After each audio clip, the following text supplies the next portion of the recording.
You know that feeling, right? That tiny jolt of panic, the little heart-stopping moment right after you hit send on a Bitcoin transaction. And your brain just screams, what if I sent that to the wrong address? Can I get it back? It's a question that really cuts to the very heart of how Bitcoin works. So today, we're going to follow a single transaction all the way from start to finish to find out. I mean, this is probably the #1 fear for anybody new to crypto. We're just so used to having safety nets in our financial lives. So what happens when it feels like there's no undo button? Is your Bitcoin just gone forever? Well, the answer is kind of complicated, and it really shows the fundamental difference between Bitcoin and the money you're used to. Just think about a normal bank transfer for a second. If you make a mistake or you spot a charge you didn't make, what do? You call your bank. There are entire systems, rules, and regulations all built around reversing transactions. But what's really going on behind the scenes there?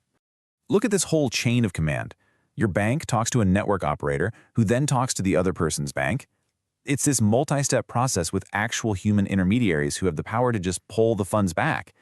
And check out that last point. A transaction might not be truly final for up to 2 months. That's wild.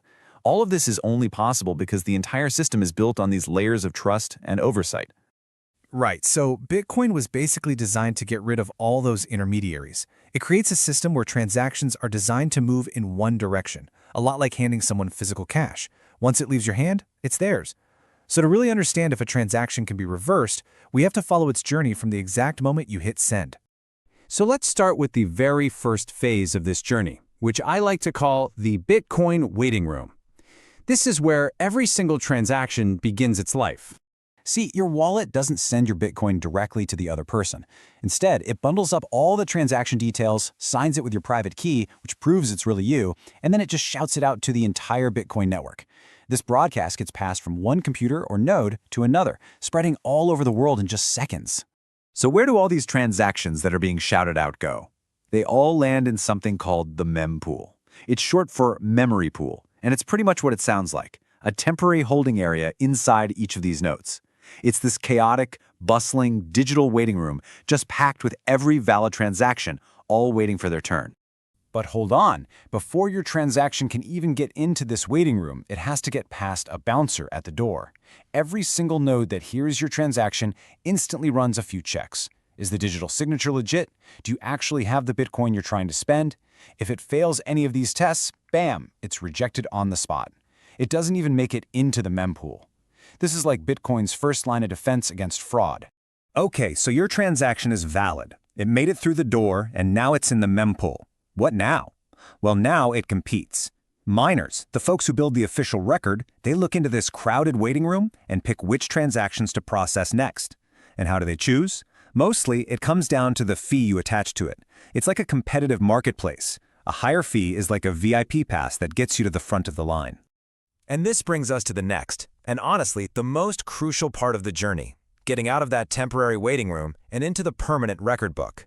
Miners take a few thousand of these transactions from the mempool and bundle them together into something called a block. You can think of a block as just a page in a giant public ledger. And roughly every 10 minutes, a new page gets found, filled up with transactions, and then permanently chained to the page that came before it. This, right here, is the blockchain. This right here is the magic moment. When a miner picks your transaction out of that busy mempool and puts it into their brand new block, its status changes forever. It graduates from being pending to having its very first confirmation. It's no longer in some temporary storage, it is now officially part of the blockchain. But hey, one confirmation is really just the beginning of the story. The real security, the true irreversibility of Bitcoin, comes from what happens next as we start counting the confirmations. So, let's just imagine your transaction lands in block number 800,000. Boom, that's one confirmation. About 10 minutes later, block 800,001 gets built right on top of it. Now your transaction has 2 confirmations. 20 minutes later, it has 3. You see the pattern? Each new block buries your transaction deeper and deeper in the chain, adding another layer of security each time. Now, think about what it would take to reverse your transaction. An attacker wouldn't just have to alter one block. No, they'd have to remine that block and every single block that came after it, all while the rest of the world keeps building on the original correct chain. It's like trying to change the foundation of a skyscraper while people are still building the floors above you. Each confirmation is like another layer of digital concrete getting poured on top, making it exponentially harder and more expensive to go back and change the past. So how many layers of this digital concrete are enough? Well, the industry has kind of settled on a magic number: 6. After about an hour, your transaction is buried under 6 new blocks. And at this point, the amount of computer power required to undo it is so ridiculously astronomically high that it's considered practically impossible.